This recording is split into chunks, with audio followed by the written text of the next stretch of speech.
tarde a todos. O meu nome é Cristina Faria, como sabem, dirijo o Centro Cultural Penedo da Saudade e todos os meses temos aqui uma conversas interessantes. A rubrica Vamos Conversar, que é realizada aqui na companhia e com a colaboração do Wagner Merige, que é o meu companheiro destas viagens, não é? E que tem trazido ou tem proposto sempre personalidades muito interessantes, e as conversas têm sido efetivamente muito interessantes também. Hoje penso que as expectativas não vão ser agoradas. Hoje vamos conversar com Alice Ruiz e vou deixar mais uma vez ao Wagner a apresentação mais pormenorizada da Alice. Obrigada, Alice, por ter aceito o nosso convite. Obrigada pelo convite. É um gosto, eu não a conhecia, é um gosto conhecê-la, e vou deixar então a palavra para o Wagner, desejando uma boa conversa para todos. Muito obrigado, Cristina, muito obrigado pela parceria ao Centro Cultural Penedo da Saudade, do Instituto Politécnico de Coimbra e toda a sua equipa. Eu hoje estou muito, muito, muito feliz de conversar com a Alice Ruiz. Para mim, uma diva enquanto mulher, enquanto pessoa, enquanto ser humano, enquanto poeta.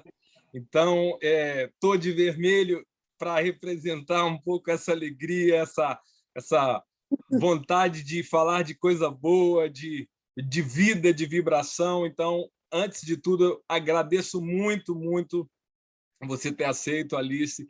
Te desejo uma boa-vinda nessa conversa que vamos falar para gente do Brasil, de Portugal, de outros países que nos acompanham aqui.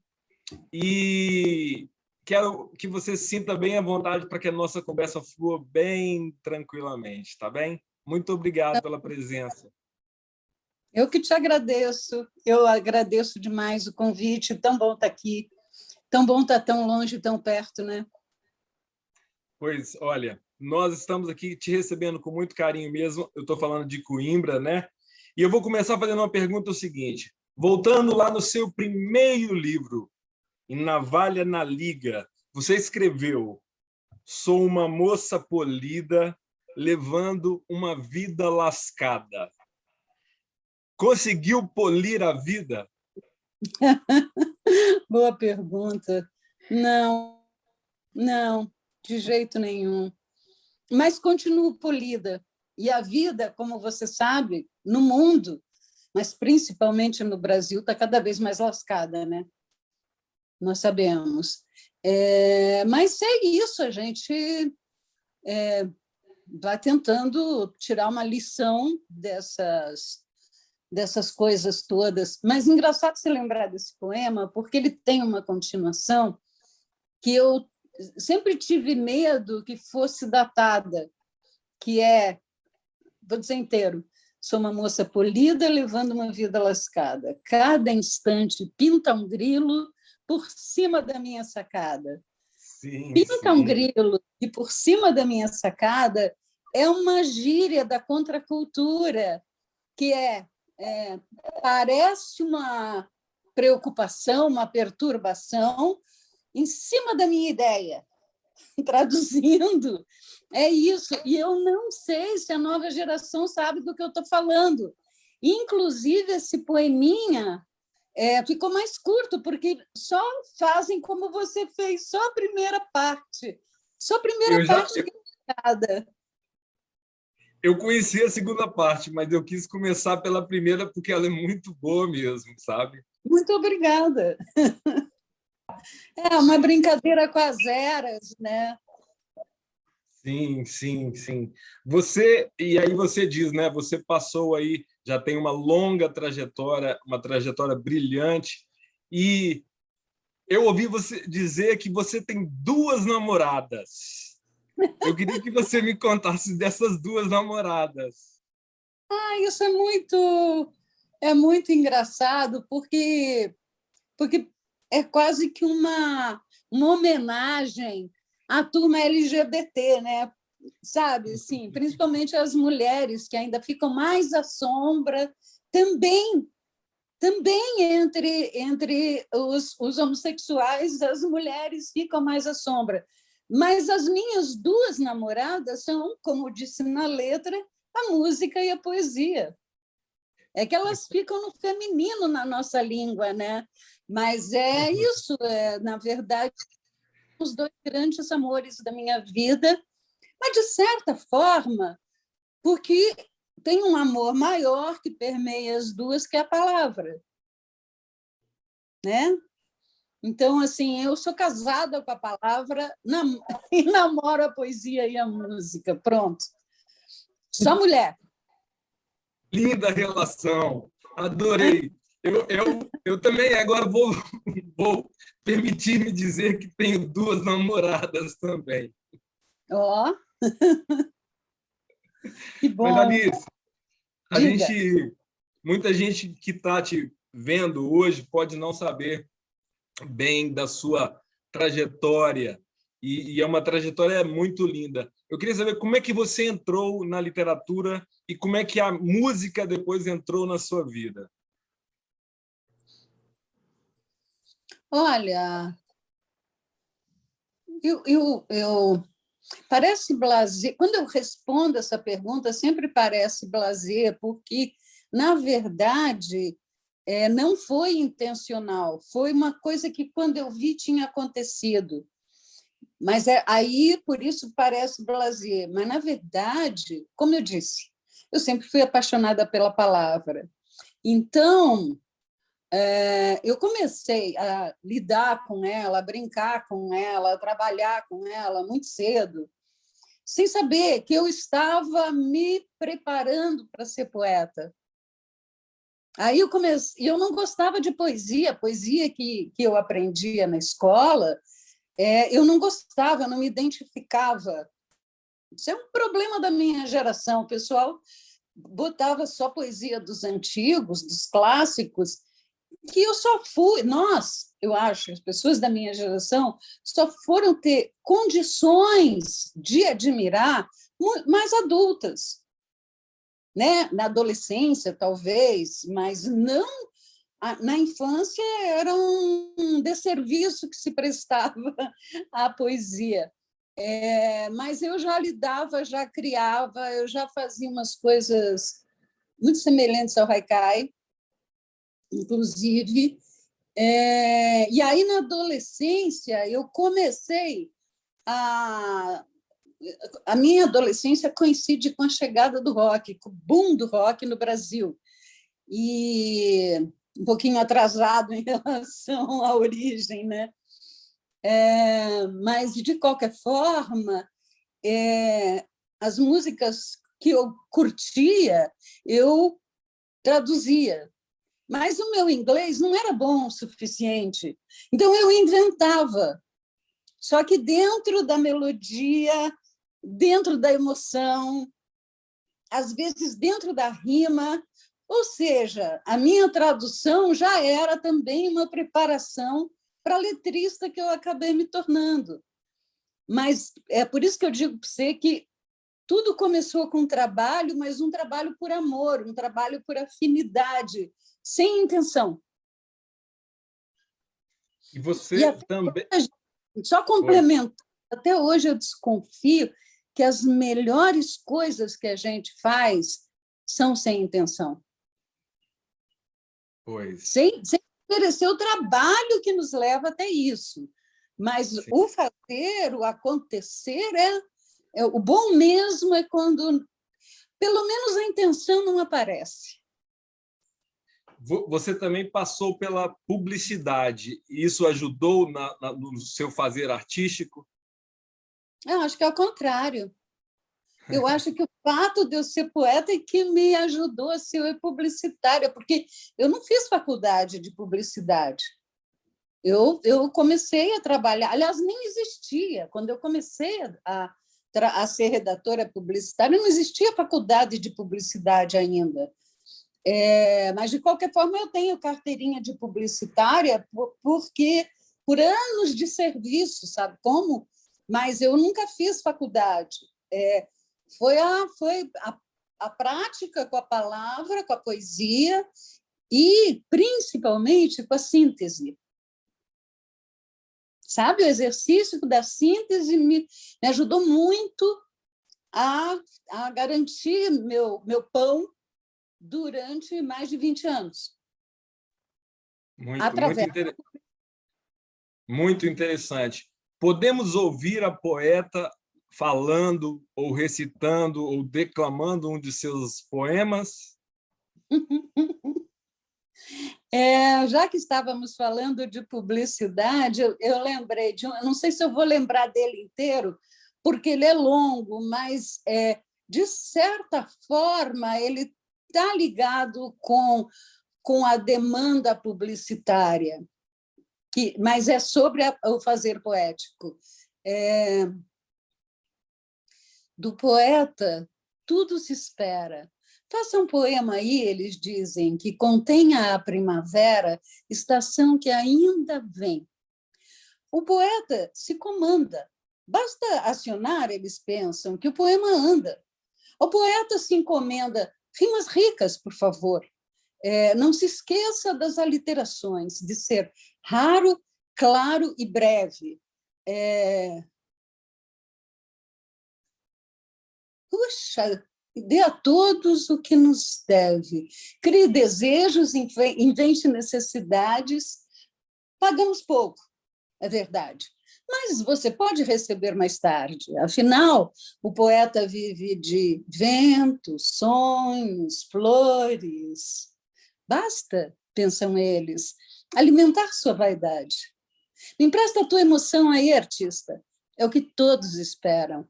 Mas não tem ninguém à vista querendo ouvir a poesia que faz o coração do poeta quando silencia.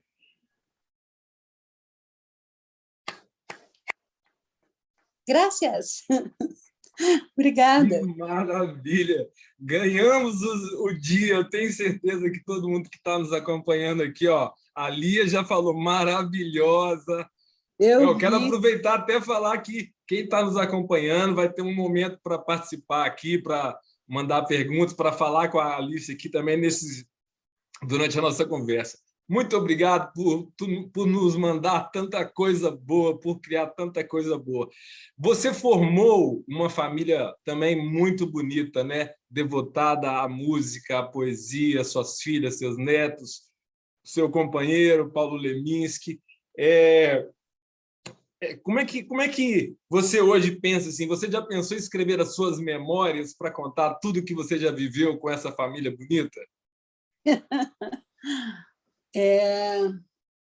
Olha, não só. Eu já pensei muito em contar desde o começo, porque desde o meu começo, desde alguns começos meus, porque a vida tem vários, né? Porque aconteceram coisas marcantes antes de eu constituir essa família. Mas eu me sinto muito insegura para escrever uma prosa de fôlego, sabe? Eu não tenho segurança em relação a isso. E eu tinha pensado uma ideia assim que eu achei que era original, escrever como se fosse uma série de contos, cada conto contando um desses episódios que eu considero importantes, formadores e tal. Mas, porque, na verdade, a vida não tem um fio condutor, né? São vários acontecimentos que vão levar ao todo, nem tudo está tão claramente interligado na vida da gente, né? E aí eu estava indo nessa ideia, cheguei a esboçar alguns pontos, e daí caiu na minha mão o livro da Lúcia Berlim, o Manual da Faxineira. Não sei se você conhece. Você conhece? Eu só ouvi falar, só ouvi falar.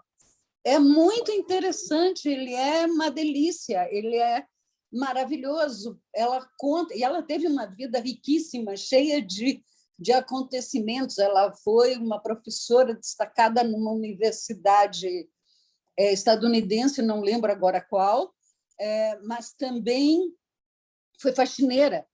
Ela viveu e morou na rua, e foi drogada, e teve filhos, e teve netos, e, enfim, é uma pessoa que viveu várias vidas, e intensas e maravilhosas. Você nem acredita que é a mesma pessoa que viveu cada um daqueles contos. Mas, de qualquer forma, acabou com o meu projeto. A menos que eu faça ainda e dedique a ela. Né? Tá aí uma excelente conexão, mas venhamos e convenhamos, a história de cada um é única, a maneira de contar é única e as experiências também são únicas, né? E eu tenho assim uma nítida impressão de que os seus fãs, os fãs de Leminski, os que acompanham já suas filhas, têm curiosidade, gostarão de acompanhar essas memórias. Enfim, é só uma coisa de um fã falando para uma grande escritora, de uma pessoa que tem uma vida com muitas facetas, né? Porque, além da música e da poesia... Não sei se eu consigo fazer isso sem terapeuta, né?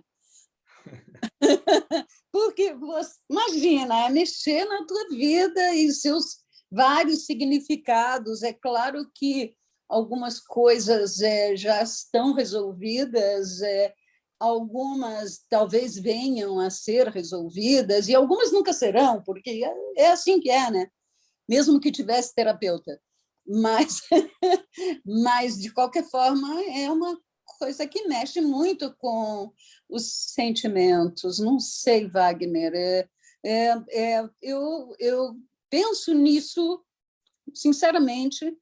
Claro, a minha vida não foi tão cheia de altos e baixos como a da Lúcia Berlim, mas ela tem momentos interessantes, principalmente isso que eu quis dizer, que eu disse no início, do ponto de vista formativo, sabe? Coisas que contribuíram de alguma forma para eu me tornar escritora, para eu me tornar letrista, para eu me tornar tradutora. E eu acho isso que isso sim pode interessar, mais do que questões privadas, mais do que intimidades. Lógico que as intimidades vão, mas assim, todo mundo. Eu sou tímida, eu tenho um pouquinho de constrangimento de uma exposição íntima como você está propondo. Tem que saber fazer, eu preciso aprender. Então, deixa eu fazer uma pergunta por outro lado. Você gosta de ler biografias? Às vezes sim, às vezes não. Depende muito da biografia e depende muito da forma como está escrita. Eu já vi muitas biografias interessantíssimas. Também já vi biografias que... voltando a uma coisa que a gente estava falando antes, a coisa da intenção, sabe? Sabe aquelas biografias que você percebe a intenção de vender? Então, a pessoa carrega nas tintas...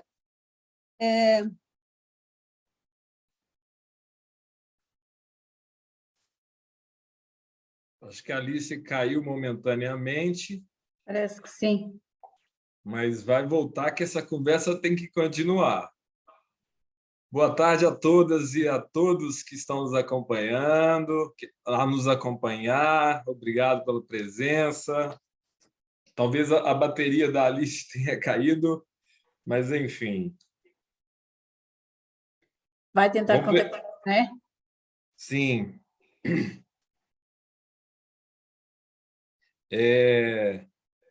Vão guardando as perguntas aí. Eu sei que tem gente que quer fazer perguntas para ela. Deixa eu ver se ela vai voltar aqui. Parece que deve ter caído a bateria, sim. Mas, enfim, você que não conhecia, não é uma pessoa interessante? Aí, ó, voltou. Eba! Olá, Alice. Pensei que a tínhamos perdido. Olá, Alice. Opa! Está a ligar-se ao áudio.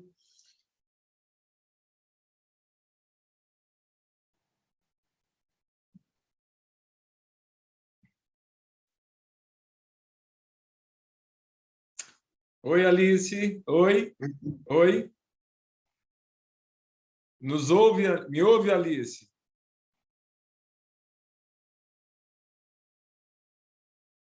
Isso, conecta. Essas são as maravilhas, opa, das nossas tecnologias.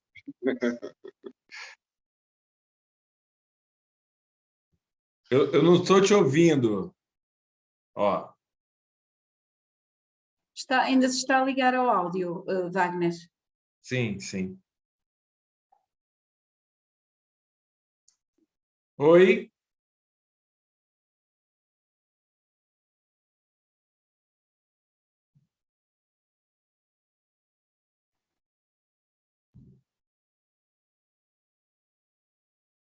Desapareceu novamente.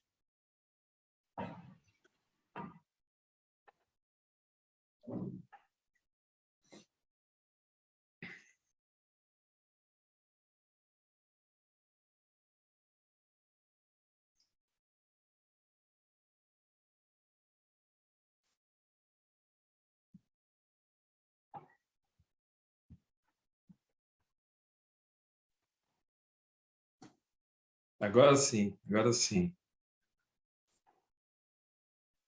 Oi, Alice.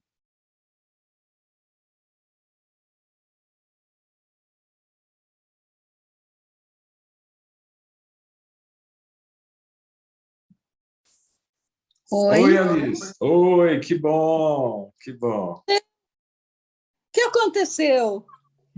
Os mistérios que Shakespeare dizia que há mais entre o céu e a terra do que pode prever a nossa vã filosofia, não é mesmo? Mas voltando um pouquinho, Alice, você estava falando talvez de que ficaria mais confortável se partilhasse um pouco dos seus conhecimentos, das coisas que você do aspecto formativo, né? E aí eu queria entrar no lado do haikai, da sua paixão pelo haikai, ou haiku, como os japoneses falam, né? E também saber um pouquinho além da sua paixão, como que são as suas aulas de haikai? É, olha, mais uma vez, mais uma vez, o haikai começou na minha vida sem intenção, porque uma outra paixão que eu tenho, além da palavra e de gente, é a natureza. E eu comecei a escrever sobre ela. Oi, vocês sumiram. Eu Vocês estou te estão... ouvindo. Eu estou te ouvindo. Agora eu estou te vendo. Tá E estou te bem. ouvindo também, mas sumiu tudo de repente aqui. Ah, tá. Então, e a natureza é a musa principal do haikai, pelo menos do nipônico, né, na origem. E eu acho que começou aí, tudo começou na adolescência. Talvez algumas coisas tenham começado antes, mas eu só fui me dando conta na adolescência. E o haikai também, embora eu não conhecesse o haikai. Daí, quando eu conheci a forma, eu comecei a estudar e imediatamente comecei a traduzir. Você perguntou da oficina, como eu aprendi muito sobre haikai traduzindo, e como eu já contei aqui, como eu aprendi a fazer letra de música traduzindo, eu achei que um bom jeito de ensinar a fazer haikai fosse provocando traduções de haikai. Então, assim, o primeiro dia eu dou toda a parte teórica. São 3 dias a minha oficina. Ela se divide mais ou menos entre 10 e 12 horas, que eu divido em 3 dias. O primeiro dia eu dedico à parte teórica, e daí o segundo dia começa com tradução e é prática, o dia inteiro é prática, quer dizer, as horas todas que a gente está junto, a gente pratica, mas o início é traduzindo em grupo. Eu dou o haikai em japonês para eles terem a sonoridade, eu dou a tradução literal de cada palavra e aí proponho à turma inteira uma tradução formatando o haikai, na forma do haikai, respeitando suas regras. Claro, Para quem não sabe, fala, porque é muito bonito saber as regras do haikai. Fale para nós. Gente, é um monte, mas tá, vamos por partes. É sempre em 3 linhas, 3 versos. Na origem, no Japão, esses 3 versos se dividem em 17 sílabas, sendo que o primeiro verso tem 5 sílabas, o segundo 7 e o terceiro 5.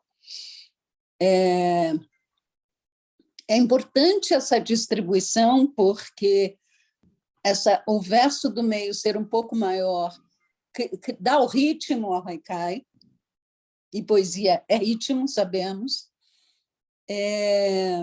Outras coisas. O haikai de origem não trabalha muito com rimas, mas há uma trama interna de linguagem, sabe? É cheio de aliterações e tal. Não todos, mas vários haikaístas trabalharam com isso. Japoneses, brasileiros e de outros povos. Que mais? O tema a musa é a natureza, não a natureza humana. O ideal é que se fale da natureza como se fosse uma fotografia em palavras.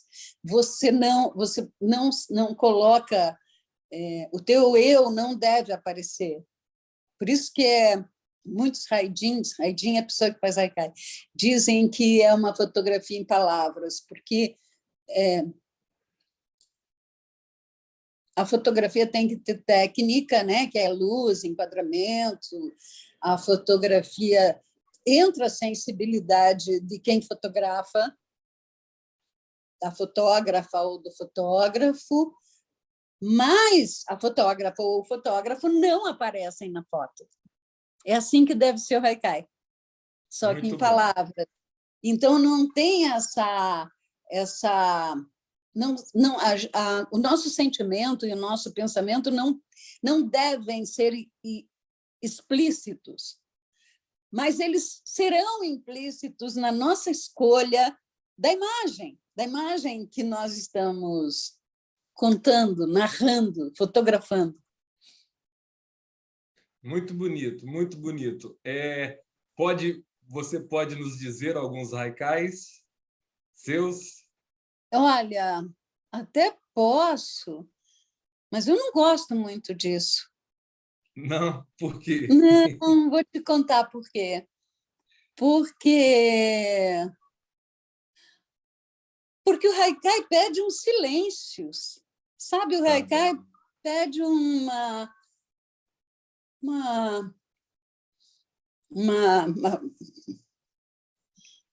silêncio entre um verso e outro, um silêncio maior entre um haikai e outro, um silêncio interior para você absorver. E isso, dito assim, engraçado, sempre que me pedem para fazer isso, me dá um branco e eu esqueço os meus haikais todos. E eu já devo ter... eu tenho uns 10 livros de haikai, só de haikai.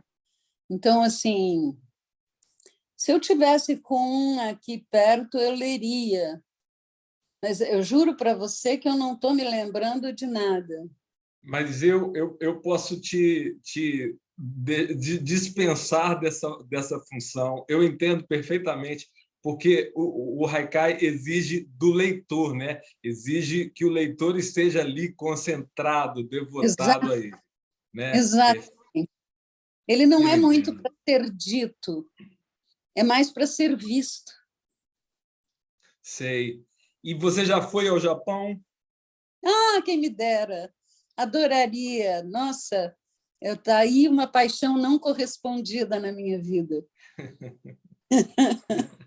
Pois olha, seu passaporte já tem milhas para ir ao Japão, hein? Pelos serviços prestados ao Haikai.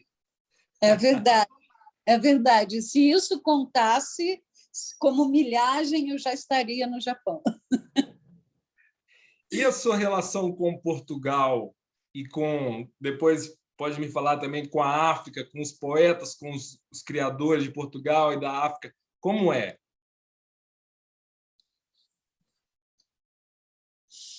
Poxa, nossa, com Portugal ou com a cultura? Porque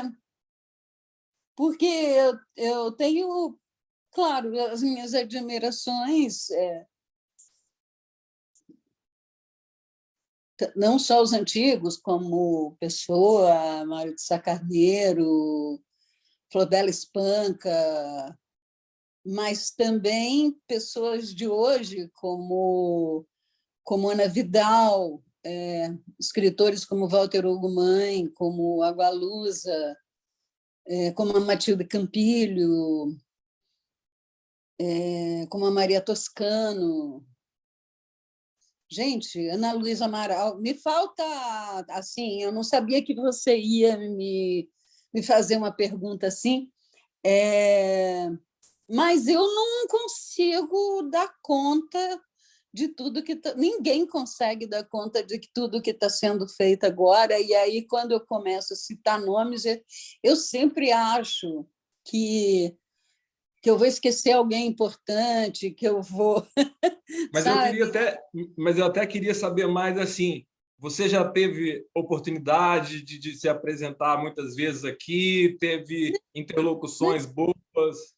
Não, eu tenho pessoas amigas, algumas das que eu citei, mas eu nunca me apresentei aí. Eu ia me apresentar no dia 21 de março de 2020. Eu já estava em Portugal, inclusive, eu cheguei no início de março, e eu ia me apresentar no Dia da Poesia. Meu Deus, esqueci o nome da casa, mas é Casa... Brasil, Será? casa. Não sei se é Casa Brasil, talvez seja. Talvez seja. Não, agora eu não lembro. Eu lembro que o primeiro nome era Casa. Mas é que tanta coisa aconteceu depois disso, né? E Sim. aí foi tudo suspenso. Foi tudo suspenso e eu voltei antes do previsto para o Brasil, já preocupadíssima, né? Porque tendo que pegar avião e tal, e a pandemia já se alastrando. Mas é isso, a pandemia me pegou surpreendentemente em Portugal, preparada para, pela primeira vez, me apresentar. Veja só. Pois eu pergunto porque eu acho que os portugueses e certamente todos os leitores que tiverem a oportunidade de conhecer sua literatura vão se apaixonar por ela. E Portugal, eu acho que você deveria trazer a sua poesia para aqui, porque eu acho que daria um bom diálogo com tanta gente boa que tem aqui. Realmente, eu não perguntei mesmo pelo nome, porque tem muita, muita gente boa. E também, agora eu te pergunto, e com a África? Você já teve África de língua portuguesa? Você já teve interlocuções? Não, não. Pessoalmente, nenhuma. Infelizmente, não aconteceu. Mas seus livros já são traduzidos em muitos países, né? Você teve a Não, oportunidade de ir para muitos países? eu tive a oportunidade de ir para vários países e eu tenho poemas traduzidos para o francês, para o espanhol, para o alemão, para o inglês, para o irlandês, e publicados em antologias, mas eu não tenho nenhum livro inteiro traduzido.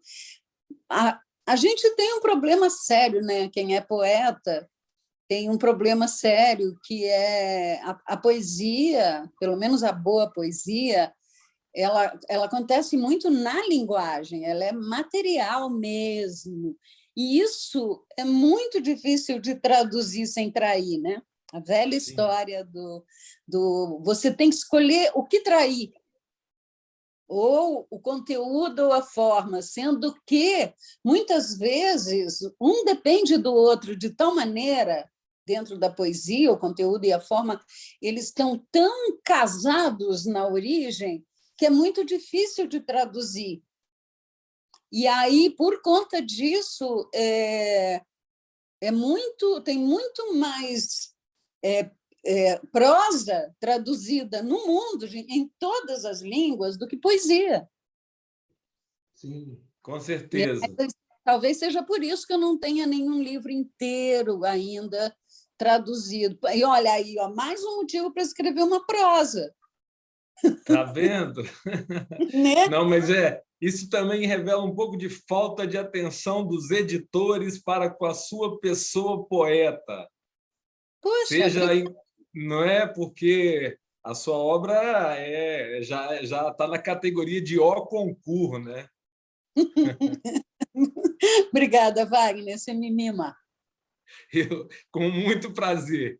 Querida, olha, nós já estamos no metade para mais para frente da nossa conversa, que vai até tem mais 20 e poucos minutos, tem gente que quer fazer pergunta, e nós vamos terminar com você apresentando o poema, é assim que a gente termina essa conversa.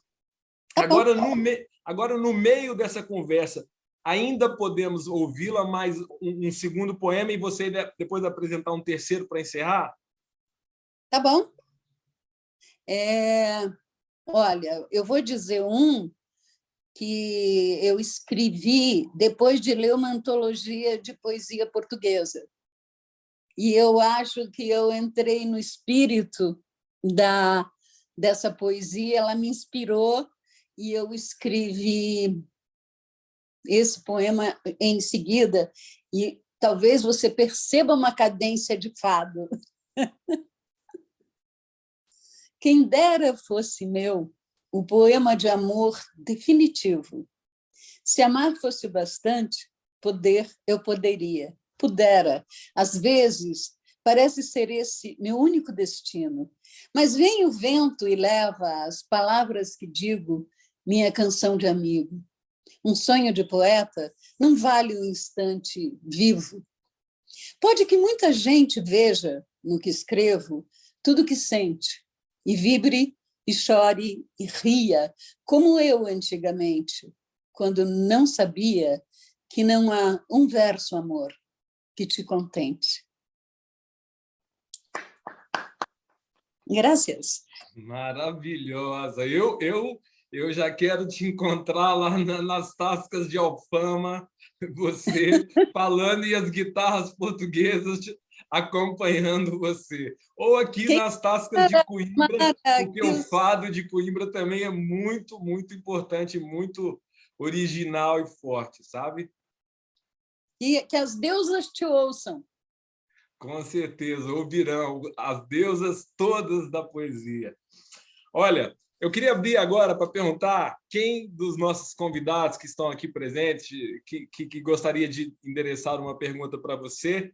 Temos mais conversa aqui, mas seria um momento de confraternização, se alguém quiser endereçar uma pergunta a você.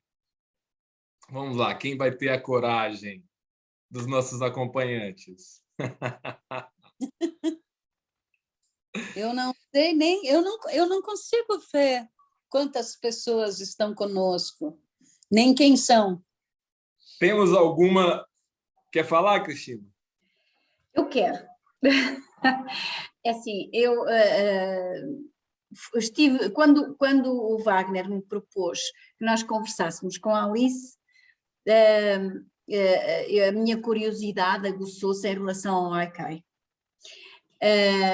E eu agora percebi que o Haikai é traduzido a partir do japonês. Certo? Se a questão... A minha tradução é a partir do inglês, com com um dicionário japonês-inglês. Pronto. É porque eu estava a pensar, imagina que os haikais, que é da Alice, não é? Que eu gostava muito de ler, porque agora acicatou-me a curiosidade, e vou procurar. Tem alguma publicação em Portugal? Não. Nada, menina, é o que eu te falo, nem em Portugal, nem em Portugal. Mas temos que tratar disso, principalmente por causa da forma. Eu nunca tinha percebido essa forma de poesia, não é? E uma das coisas que me perguntava era, é possível traduzir haikais da Alice para outras línguas? Sim, e talvez a poesia que eu pratico, das formas que eu pratico, a mais fácil de traduzir seja o haikai, porque o haikai prima pela simplicidade. Então, excessos de tramas de linguagem no haikai traem um dos princípios principais, que é a simplicidade. Eu penso que o povo oriental é sempre um pouco mais espiritualista do que os povos mais ocidentais. E a sensação que eu tenho é que para ler haikai não se pode ler haikai como se lê uma outra poesia qualquer. Foi isso que eu percebi. Exatamente, porque há uma parcela de contemplação, de desenvolvimento da imaginação, e, portanto, é uma forma de poesia muito diferente daquilo a que nós estamos habituados. Estou a pensar bem? Perfeitamente, é exatamente isso. Talvez eu devesse ter falado isso. Na verdade, quando eu falei da parte teórica, eu falei da forma, eu não falei da alma. A alma é o Zen. Eu uso na minha oficina, a parte teórica, eu preparo as pessoas, o espírito das pessoas para o haikai, através do Zen, do Zen, assim, não que o Zen seja exatamente espiritual, né? Nós sabemos que o Zen budismo não é uma religião, porque se trata do que acontece aqui e agora, não delega a outras instâncias, mas também não é uma filosofia, porque não é algo para se resolver intelectualmente. Na verdade, é atitude. Então, é o desenvolvimento dessas atitudes que fazem com que a gente se integre a essa natureza que é a nossa musa, de tal forma que a gente sirva como um instrumento, como um porta-voz dela. A gente é só uma ferramenta para que a natureza se expresse através de nós. E isso é tão material e, ao mesmo tempo, tão espiritual, né? Pois. Eu tenho um filho, um dos meus filhos é apaixonado pelo Japão e já teve a oportunidade de viajar e de estar no Japão, visitar. E uma das coisas, quando ele e a mulher voltaram, uma das coisas que contaram foi que de vez em quando eles foram lá no início das árvores, no início das árvores floridas, e então uma das coisas que eles me contaram foi que de vez em quando viam pessoas paradas na rua a olhar para uma árvore, a contemplar a beleza da árvore. E aquilo que eu pergunto é, se uma pessoa não está imbuída desse espírito, consegue entender o haikai?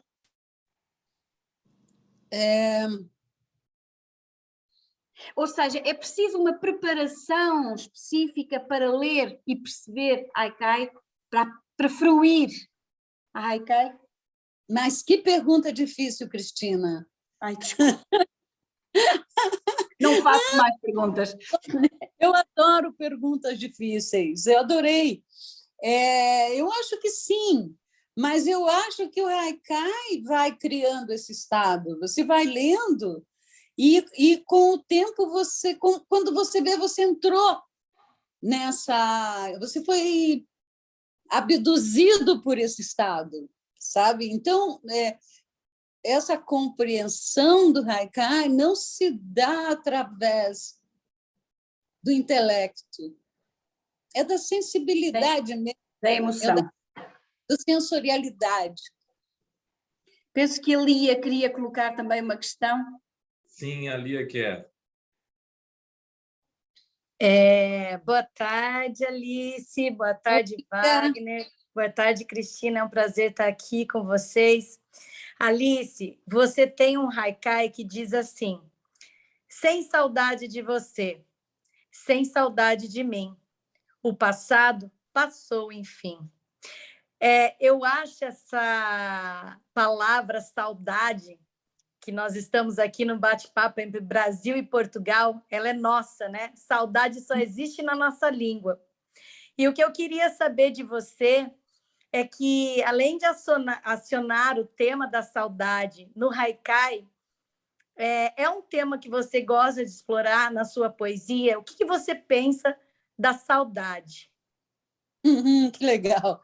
Olha, antes de responder isso para você, eu preciso dizer que este é um haikai que quebra todas as regras. Só se mantém em 3 linhas. Na verdade, é um terceto, porque é uma coisa muito pessoal, né? Não é sobre a natureza, é sobre a natureza humana. Ou seja, ele emprestou a forma do haikai para fazer um poema, mas não é um haikai. Eu chamaria talvez de poemínimo, mas... olha, eu acho... Eu vou dar uma puxada para um lado muito estranho agora, mas é o seguinte, eu sou aquariana. Aquário não é muito chegado no passado. Usa o passado como uma forma de aprendizado. Mas, assim, eu não sou saudosista, sabe? Eu sempre acho que o melhor momento que eu estou vivendo é agora. Olha que loucura, né? Olha esse horror de momento que nós estamos atravessando, mas olhando para tudo que eu consegui, para tudo que eu desenvolvi e até para tudo que se descortina como melhoria para frente, melhoria interna, eu quero dizer, eu sempre acho que o melhor momento é agora e que amanhã vai ser uma belezura maior ainda, sabe? E é isso. Então, eu não sou muito saudosista e a saudade não é muito um tema, tanto que nesse terceto você veja que eu estou comemorando não sentir saudade, né? Não é muito um tema, não. Muito obrigada. Alice, Obrigada a você. Obrigado, Lia. Alice, falando um pouco, então, dessa conversa que se desenrolou por último agora, feminismo, política e arte. Como se manter coerente nesse mundo louco? Bom, primeiro que eu acho que a arte não é o melhor veículo para se fazer política. Eu considero o feminismo política também. Então, eu não acho que a arte seja o veículo mais adequado para isso. Nunca achei. Eu acho que você provoca questionamentos, por exemplo, criando neologismos, provocando rupturas na linguagem. Agora, usar a linguagem poética, artística, para um discurso ideológico, eu acho que é uma furada. Deixou de ser arte imediatamente. Por outro lado, eu não tenho como não contaminar de política a minha poesia e a minha música, a minha letra de música, a minha expressão porque é a minha expressão e eu sou uma pessoa política, e eu sou feminista. Então, é a minha expressão que está lá. Eu acho que, se eu rompo com um padrão poético, eu estou sendo política. Mais do que se eu usar a poesia para falar da injustiça, da discriminação, da intolerância e etc. Muito bem, muito bem. Respondi? Gostei. Dos seus parceiros musicais, que foram muitos e são brilhantes, você sente que com as letras ganharam, né, um casamento melhor ou não? Ou todos você sente essa mesma vibração de que fluiu e tal? Não, eu acho que parceria já é uma troca muito... É uma troca muito intensa, uma cumplicidade muito grande. Então, com todas e todos que houve um trabalhar junto, porque uma coisa é você mandar a letra e a pessoa musicar separadamente, tá lá longe. Outra é o sentar e trabalhar junto, sabe? Assim, tem uma diferença grande aí. Eu chamo mais de parceria, por exemplo, estou falando dessa parceria cúmplice, o trabalhar junto. Então, assim, com todo respeito a todas as minhas parceiras e os meus parceiros, as duas pessoas com quem eu tive maior troca e maior fluência, sabe? Fluência no sentido de fluiu melhor, fluiu mais intensamente, acabam sendo as duas pessoas com quem eu tenho maior número de parcerias, que é Itamar Assunção e Alzira Espíndola. Certo. Mas, com assim, quem você... Foi maravilhoso criar com Arnaldo Antunes, por exemplo. Flui maravilhosamente, só que, sei lá, ele é muito ocupado, a gente não se vê tanto quanto eu e a Alzira nos vemos, por exemplo, ou como eu via Itamar. Também gosto muito de trabalhar com José Miguel Wisnik, a gente também flui maravilhosamente. Mas, assim, em termos de quantidade e de qualidade, é Itamar e Alzira. E você fez um disco, né, o Paralelas, com algumas das suas composições. Foi difícil escolher, dentre tantas canções que você já tem, aquele repertório? Não, querido, esse é um disco só de parceria com a Alzira. Esse é só com ela. Só com ela. Sim. E nós já temos material para um segundo. Mas você ainda não reuniu a todas as suas canções num álbum? Ou em alguns álbuns? Não, aí teria... ia precisar de uns 10 álbuns, no mínimo. Sim. Mas não. Teve a Rogéria Holtz, que é uma cantora e compositora que mora em Curitiba. Ela, na verdade, é paulista, mas mora em Curitiba. A Rogéria fez um disco em que ela selecionou 2 parcerias com a Alzira, 2 com o Itamar, uma com o Zé Cabaleiro, 2 com o Zé Cabaleiro, eu acho. Tem parceria nossa também, minha e dela. E é um disco, enfim, com Valtel Branco, enfim, é um disco de parcerias minhas com vários parceiros, com Zé Miguel também, e ela interpreta, mas a seleção foi dela, e se chama No País de Alice. Muito excelente nome, excelente nome. Além disso, você tem um nome muito sugestivo, né? Por causa do país, né? Agora, infelizmente, é Alice no País da Milícia. Tristeza! Eu estou distante, mas eu sofro tanto com essas milícias Mas isso vai virar, né? Isso vai virar. Vai virar, vai virar. Boto fé. Olha, querida, com certeza vai virar. Nós vamos ter ainda bons motivos para celebrar, celebrar com poesia, celebrar com resistência, celebrar com alegria, né? Eu quero te agradecer muito. Só um pouquinho, espero celebrar ao vivo com você, tomando um alvarinho. Oba, está mais do que convidada. Vamos te receber aqui com braços abertos e com todas as iguarias de Portugal. E a minha uva favorita. Tá bom. Veja bem, eu tenho mais uma última pergunta, mas antes eu quero te agradecer muito, muito pela companhia, pela disponibilidade. Você é maravilhosa. Eu não tenho vergonha de dizer isso, não. Muito obrigado por ter nos presenteado com tanta poesia na nossa vida, com tantas músicas bonitas. Muito, muito, muito obrigado. Antes de eu te fazer essa pergunta, vai pensando já o poema para você encerrar. A Cristina também vai dar umas palavras, mas eu quero só te perguntar o seguinte. Você continua a pensar que essa vida contém cenas explícitas de tédio nos intervalos da emoção?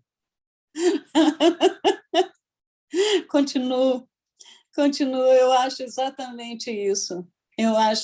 Eu continuo achando, lamentavelmente, é isso. A gente, todos nós, né, vivemos